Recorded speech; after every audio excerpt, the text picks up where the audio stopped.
오늘 하나님께서 주신 말씀은 여호수아 10장 36절에서 39절 말씀을 근거로 가나안 남부 정복 전쟁 2 순종의 승리라는 제목으로 하나님 말씀 증거하도록 하겠습니다. 약속의 땅 시리즈 48번째 시간입니다. 어제에 이어 오늘도 우리는 이스라엘 백성들의 가나안 정복 전쟁에 대한 말씀을 나누고자 합니다.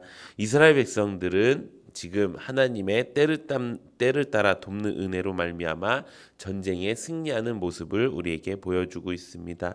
우리도 이같이 전쟁 같은 이 삶 속에서 우리가 승리해야 되는 것인 줄로 믿습니다. 먼저 전쟁에 승리하기 위해서 어제 말씀해 주신 것은 하나님이 주신 때를 놓치지 않는 것입니다.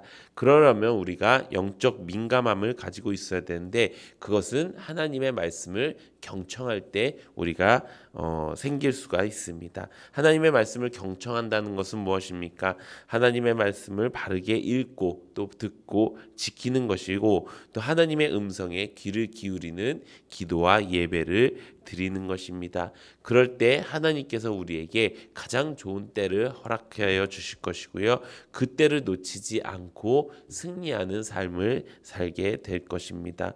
오늘은 그 두 번째 시간입니다. 어제와 역시 마찬가지로 이스라엘 백성들은 이 가나안 남부 지역에 있는 5개의 성읍을 공격하기 시작했습니다. 가장 먼저 에글론과 헤브론까지 점령했습니다. 이로써 가나안 남부 5 동맹국 중에 3 성읍을 정복했고요. 그 뒤에 드빌이라는 성읍까지 정복한 내용이 오늘 본문 말씀의 내용입니다. 어떻게 보면은 그렇게 이 특이할 점이 없다고 생각하는 이 말씀 속에서 하나님께서 우리에게 주시는 딱 한 가지 교훈이 있습니다. 그것은 하나님의 말씀대로 순종해야 승리한다는 것입니다. 우리가 지금까지 읽어본 그 전쟁의 말씀 중에서 한 가지 특징이 있다면은 이번에 만난 모든 전쟁에서 결과는 바로 모든 사람들을 다 진멸하여 버렸다는 것입니다.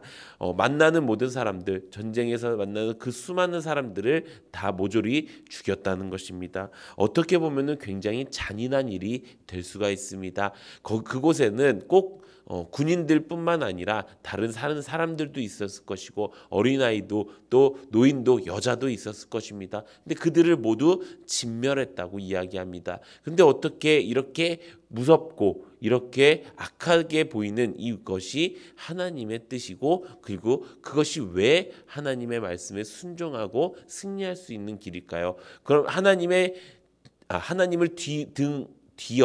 등에 업어 가는 그 길은 그 앞에서 사람들로서 너무나도 잔인하고 어려운 그 모습을 보여도 괜찮다고 하는 것일까요? 그것이 아니라는 것입니다. 우리가 생각하는 선이 있습니다. 그리고 하나님이 말씀하시는 선이 있습니다. 그럴 때 어떤 것을 더 먼저 지켜야 되는가? 그것이 오늘 본문 말씀의 핵심이라는 것입니다. 이렇게 이들이 모든 사람들을 죽일 수밖에 없는 이유는 하나님께서 이들에게 말씀하신 그 내용이 있었기 때문입니다. 신명기 7장에 보면 이렇게 기록되어 있습니다. 내 하나님 여호와께서 너를 인도하사 내가 가서 차지할 땅으로 들이시고 내 앞에서 여러 민족 헷 족속과 기르가스 족속과 아모리 족속과 가나안 족속과 브리스 족속과 히위 족속과 여부스 족속 곧 너보다 많고 힘이 센 7 족속을 쫓아내실 때에 내 하나님 여호와께서 그들을 내게 넘겨 내게 치게 하시리니 그때 너는 그들을 진멸할 것이라. 그들과 어떤 언약도 하지 말 것이요 그들을 불쌍히 여기지도 말 것이며 또 그들과 혼인하지도 말지니 내 딸을 그들의 아들에게 주지 말 것이요 그들의 딸도 내 며느리도 삼지 말 것은 그가 내 아들을 유혹하여 그가 여호와를 떠나고 다른 신들을 섬기게 함으로 여호와께서 너희에게 진노하사 갑자기 너희를 멸하실 것임이니이다. 아멘. 뭐라고 말씀하고 있습니까? 하나님이 그들을 넘겨서 치게 할 때 그들 모두를 진멸해야 된다라고 이야기하는 것입니다. 어떤 언약도 하지 말고 심지어는 불쌍히 여기지도 말라고 합니다. 혼인도 하지 말고 화친도 맺지 말라고 이야기합니다. 왜 그럴까요? 방금 읽었던 말씀의 마지막 절에 보면은 그들이 우리 자녀들을 미혹하여 여호와를 떠나 다른 신들을 섬기게 할 것이고 그렇게 되면 하나님이 진노하셔서 우리까지 멸하게 될 것이다 라고 말씀하고 있는 것입니다. 하나님께서 생각하시는 것은 우리의 생각보다 훨씬 더 크고 높기 때문에 지금 우리가 생각하기엔 이 모든 일이 너무나도 잔인한 일이야, 이 모든 일이 너무나도 슬프고 어려운 일이야 라고 하지만 그 말씀에 순종하는 것이 결국 우리가 살 수 있는 유일한 길이라는 것입니다. 그렇기 때문에 이들은 모든 사람들을 다 진멸할 수밖에 없었다라는 것입니다. 우리가 우리의 삶을 점검해 보기 원합니다. 우리는 얼마나, 좀 죄송한 말씀이지만 우리의 알량한 그 선을 지키기 위하여 하나님의 말씀을 얼마나 불순종하고 있는지를 우리는 점검해 봐야 된다는 것입니다.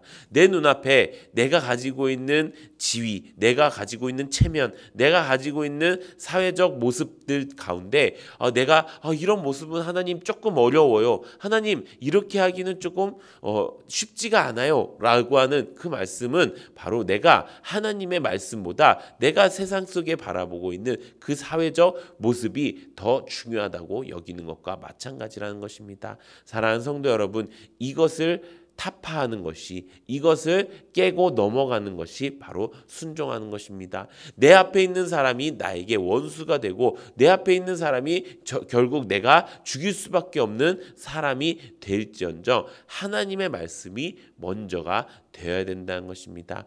하지만 이것은 실제적으로 일어났던 하나님께서 말씀하셨던 이 정복 전쟁에 한한 것이었습니다. 하나님께서는 순종함을 이렇게 또 말씀하셨습니다.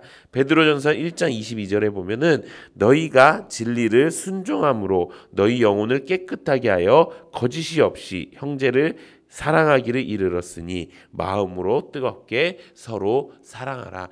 하나님께서 말씀하시는 그 순종의 명령은요, 그 사람을 죽이고 다 진멸해야 된다라는 말씀만 있다는 것이 아니라는 것입니다. 어떻게 한다고요? 너희가 진리를 순종함으로 너희 영혼을 깨끗하게 하고 거짓이 없이 형제를 사랑하기를 이르렀으니 마음으로 뜨겁게 사랑하라 라고 말씀하시는 것입니다.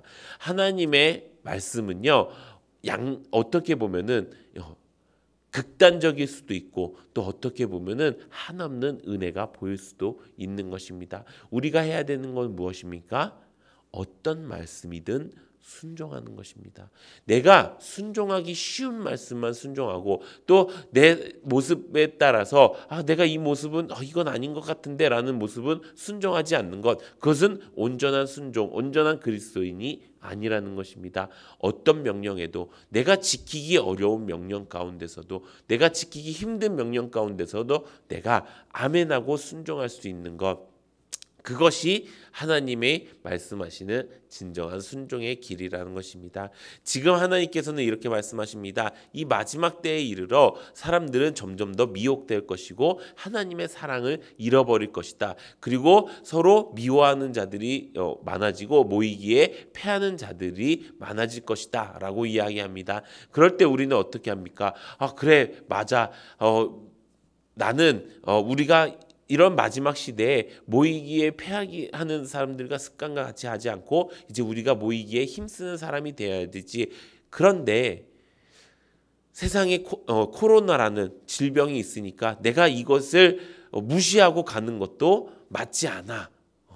내가 이것을 세상 사는 것도 무시하는 것도 다 무시하는 것도 맞지 않아. 내가 저 사람을 사랑해줘야지. 내가 저 사람을 존중해줘야지. 그래야 내가 하나님의 말씀, 저 사람이 나를 보고 하나님을 믿지라고 하는 어쩌면은 잘못된 선을 가지고 있는 모습이 내 안에 있지 않은지 우리가 점검해보고 이제는 그렇게 생각하지 않았으면 좋겠습니다. 말씀대로 그들과 같이 우리가 살지 않고 내가 하나님의 말씀대로만 살겠습니다. 세상은 코로나로 교회의 문을 닫아야 된다, 뭐 해야 된다 이렇게 얘기하지만 나는 주님의 말씀이 먼저입니다. 나는 하나님의 말씀에 순종하겠습니다라고 완전히 결단하고, 그래서 이 세상을 바라보고 사는 사람이 아니라 하나님이 주신 그 가나안 땅, 약속의 땅, 천국을 바라보면서 끝까지 승리하면서 살아갈 수 있는 우리 모든 성도님들 되시기를 예수님의 이름으로 축원합니다. 이 시간